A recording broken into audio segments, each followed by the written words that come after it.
kids! This is Princess Readalong from Kids Reading Corner, and today we're going to read Kids Reading Corner 207. And today we're going to read Patrick Picklebottom and the Penny Book. Story by Mr. J.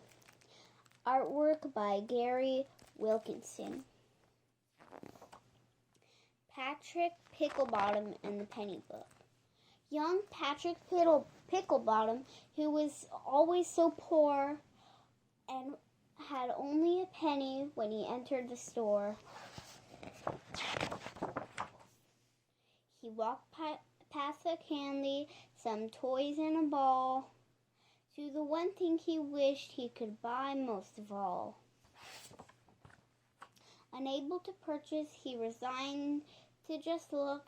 He longingly gazed at the dusty old book. "Would you like to buy this?" asked an elderly man. "I'd like to," said Patrick, "but I don't think I can. I've only got 1 penny, and not 1 penny more." Then he hung his head low and turned toward the door. "As it happened," replied the kind-hearted gent, "this book only costs a single red cent."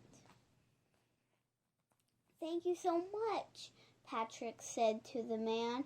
Then, clutching his book, he turned round and ran, anxious for home, to bask in the glory of his amazing new book and its incredible story.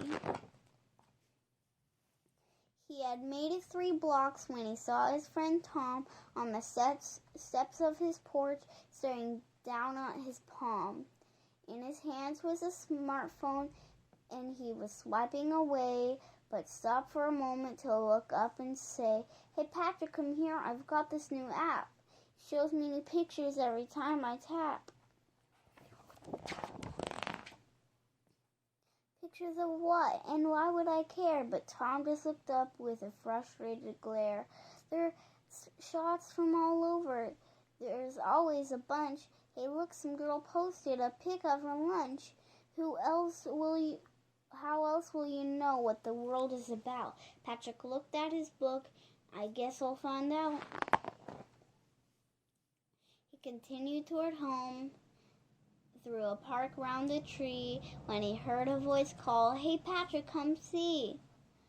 And he saw his friend Donna staring up at the sky, but it took him a moment to understand why. Up in the air, in the clouds all alone, floating above them, was a stealthy white drone. It veered to the left, then swung toward the sun, as Donna exclaimed, "See, isn't this fun?"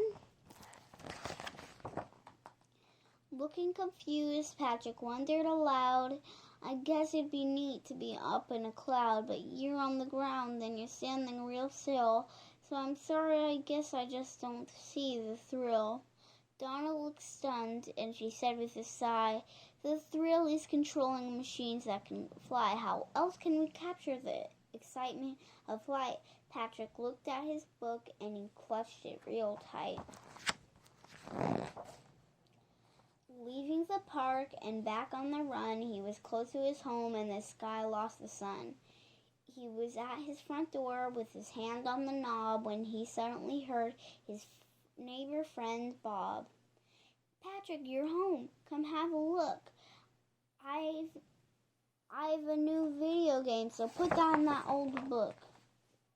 It's called Monsters Clash for my Game Station 5. And I waited 2 weeks for this game to arrive. We captured these beasts who escaped from their collars.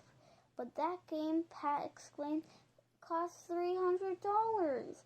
Bob just replied, "How else can you battle monsters all day?" But Pat clutched his book and said, "I might have a way." Up in his room, tucked into his bed, with a single small lamp aglow over his head, he read through his book, every page without fail, each chapter a story, its own separate tale. He read about kingdoms and lands far and wide, where heroes and monsters and dragons collide. He read about rockets blasting out out past the moon. As his eyes closed, he knew that real soon he'd dream of adventures, and of course there'd be many, from a book that he bought for a single red penny. The end. Thanks for listening. Read lots.